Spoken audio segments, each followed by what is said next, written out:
हरे कृष्णा।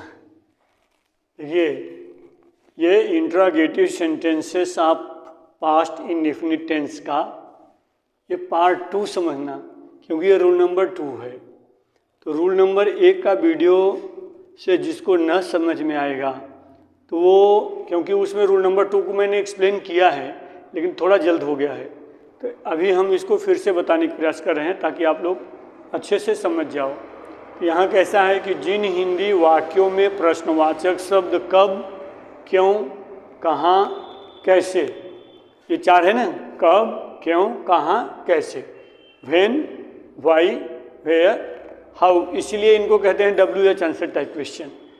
तो अब ये वाक्य के मध्य में, मध्य ने बीच में, वो तो सबसे पहले क्या करेंगे, उसी प्रश्नवाचक शब्द की अंग्रेजी लिखेंगे। जैसे जो अभी इसके पहले हमने बताया कि क्या वह विद्यालय जाता था, तो वहाँ पर आपको व्हाट लिखने की जरूरत नहीं है, क्योंकि प्रश्नवाचक शब्द कहाँ था, वाक्य के प्रारंभ में था। तो जो प्रश्नवाचक शब्द वाक्य के प्रारंभ में होता है वहाँ पर उसकी अंग्रेजी लिखने की जरूरत नहीं होती, लेकिन जो मध्य में होते हैं उसमें उसकी अंग्रेजी लिखने की ज़रूरत होती है। तो यहाँ पर कैसा है, वाक्य के मध्य में है, तो सबसे पहले क्या लिखोगे, प्रश्नवाचक शब्द की अंग्रेजी लिखोगे।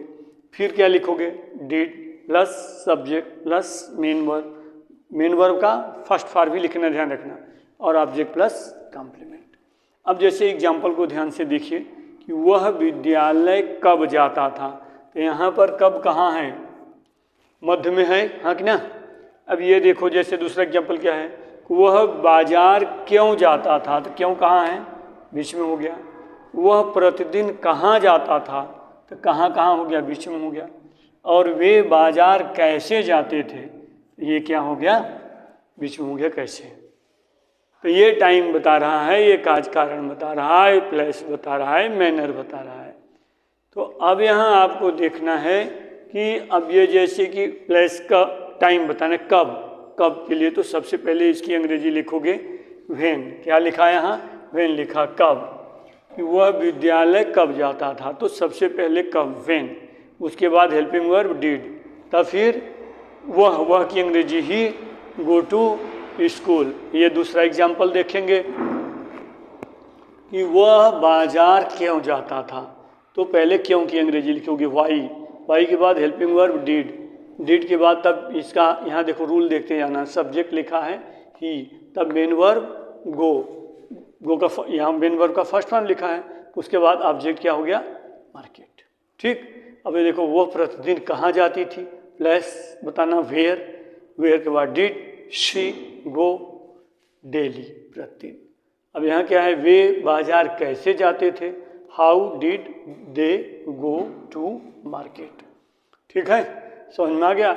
इसके बाद इसमें और भी नियम होते हैं, जैसे हाउ मच, हाउ मेनी का होता है एक नियम, विच का होता है तो उसके साथ उसके संबंधित नाउन भी प्रयोग किए जाते हैं।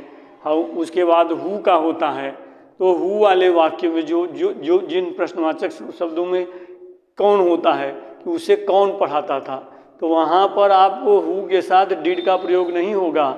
हु टाट इंग्लिश, अंग्रेजी कौन पढ़ाता था, तो उसमें डिड का प्रयोग नहीं होगा।